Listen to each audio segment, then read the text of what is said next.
जय हिंद साथियों, स्वागत है आप सभी का आपके अपने YouTube चैनल MS इंग्लिश में।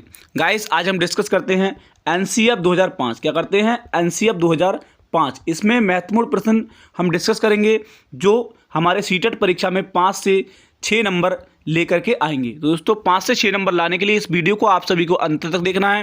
दोस्तों, इससे पहले हम इसकी NCF के कुछ 15 क्वेश्चन एक वीडियो में दे चुके हैं। आज हमारा दूसरा वीडियो है 15 क्वेश्चन का। इन 30 क्वेश्चन में आप 5 से 6 नंबर पक्के कर सकते हैं। तो दोस्तों, वीडियो को अंत तक देखना है और समझना है कि NCF 2005 के कौन से इंपॉर्टेंट प्रश्न हैं जो हर बार सीटेट की परीक्षा में आते हैं। तो दोस्तों, आइए वीडियो को शुरू करते हैं। देखिए, आज का पहला प्रश्न है, सीटेट NCF 2005 का मुख्य सूत्र शिक्षा बिना बोझ के विचार कब आया था? जो शिक्षा विदाउट बर्डन थी, हमारी जो एजुकेशन जो थी वो विदाउट बर्डन कही गई थी। विदाउट बर्डन हमारे मनोवैज्ञानिकों ने कही थी। तो किस NCF 2005 के अनुसार उसका विचार कब आया था? तो दोस्तों, यहाँ पर राइट आंसर की बात करेंगे 1998 में आया था, 1993 में, 1987 में या 1947 में। तो यहाँ पर राइट आंसर हो जाएगा 1993 में। 1993 ईसा पूर्व में शिक्षा बिना बोझ के होनी चाहिए, इसका विचार आया था।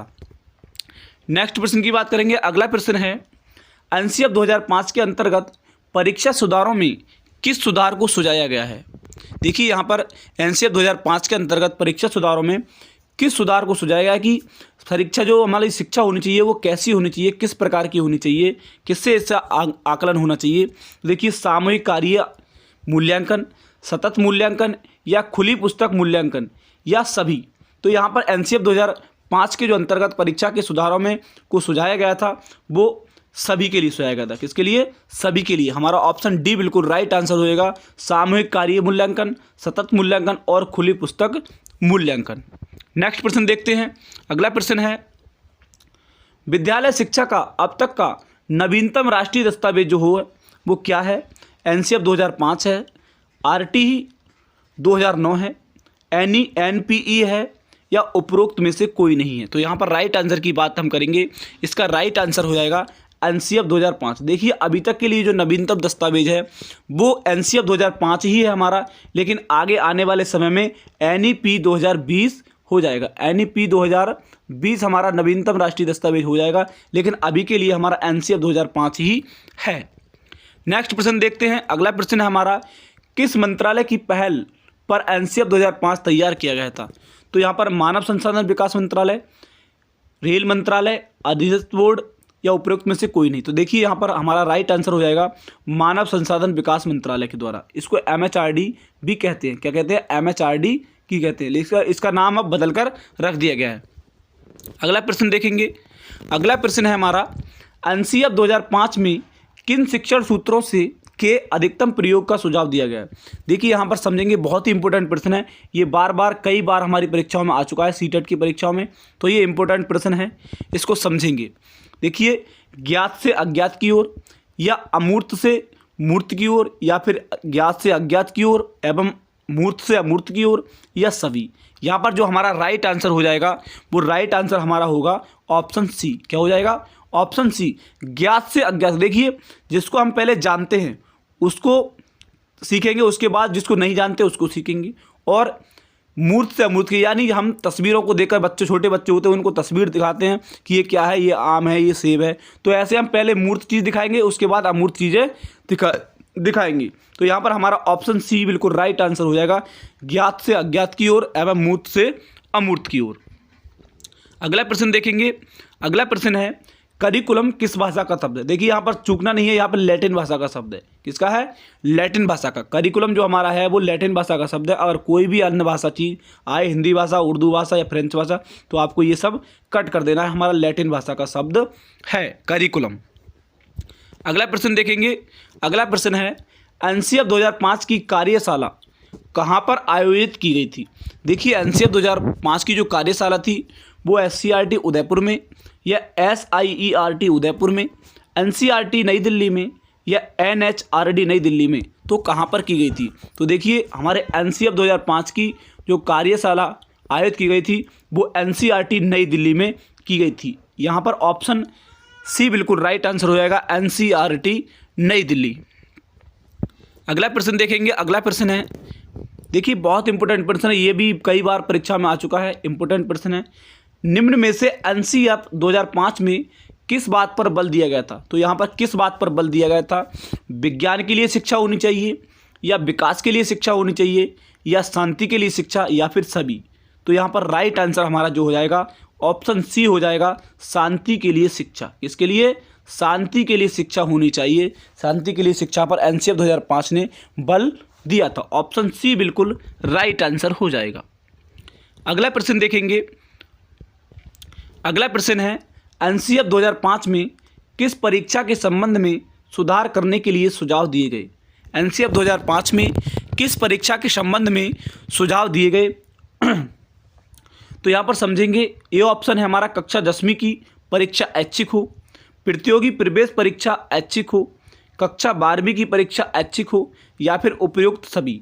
तो यहाँ पर राइट आंसर करेंगे। देखिए हमारा जो एनसीईआरटी 2005 था, एनसीईआरटी जो 2005 था हमारा, उसमें हमें बताया गया था कि कक्षा 10वीं की परीक्षा ऐच्छिक होनी चाहिए। क्या होनी चाहिए? कक्षा 10वीं की परीक्षा जो है वो ऐच्छिक होनी चाहिए। इसलिए हमारा राइट आंसर ऑप्शन ए हो जाएगा, कक्षा 10वीं की परीक्षा ऐच्छिक होनी चाहिए एनसीईआरटी 2005 के अनुसार, एनसीईआरटी 2005 के अनुसार। अगला प्रश्न देखेंगे। अगला प्रश्न हमारा है पाठ्यक्रम निर्माण की आवश्यकता क्यों है? देखिए पाठ्यक्रम निर्माण की आवश्यकता क्यों है? तो यहाँ पर शिक्षक की सुविधा के लिए, शिक्षा के उद्देश्यों की प्राप्ति के लिए, या बालकों को पाठ्य पुस्तक उपलब्ध कराने के लिए, या इनमें से कोई नहीं। तो देखिए हम यहाँ पर देखते हैं, समझते हैं कि शिक्षक की सुविधा के लिए। देखिए हमारी एनसीईआरटी ने पहले ही बता दिया है कि एनसीईआरटी 2005 ने बता दिया कि शिक्षक के लिए तो कुछ भी नहीं करना है, बालक को ही भगवान मानना है। क्या मानना है? बालक को ही, स्टूडेंट को ही भगवान माना है, चाइल्ड सेंटर्ड एजुकेशन होनी चाहिए। तो यहाँ पर ये हमारा ऑप्शन बिल्कुल गलत हो जाएगा। शिक्षा के उद्देश्यों की प्राप्ति के लिए, देखिए शिक्षा के उद्देश्यों की प्राप्ति के लिए नहीं, यहाँ पर राइट आंसर हो जाएगा बालकों को पाठ्य पुस्तक उपलब्ध कराने के लिए। बालकों को पाठ्य पुस्तक उपलब्ध करवाने के लिए पाठ्यक्रम निर्माण की आवश्यकता है। ऑप्शन सी बिल्कुल राइट आंसर हो जाएगा। अगला प्रश्न देखेंगे।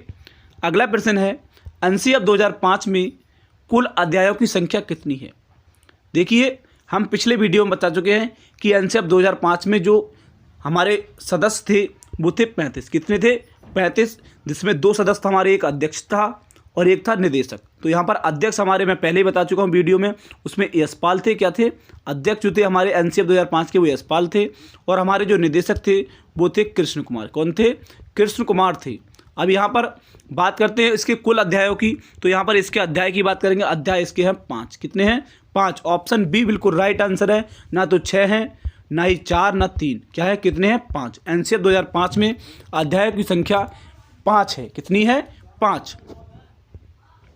अगला प्रश्न देखेंगे। अगला प्रश्न है एनसीईआरटी 2005 में गुणवत्ता आयाम शीर्षक के अंतर्गत महत्व दिया गया।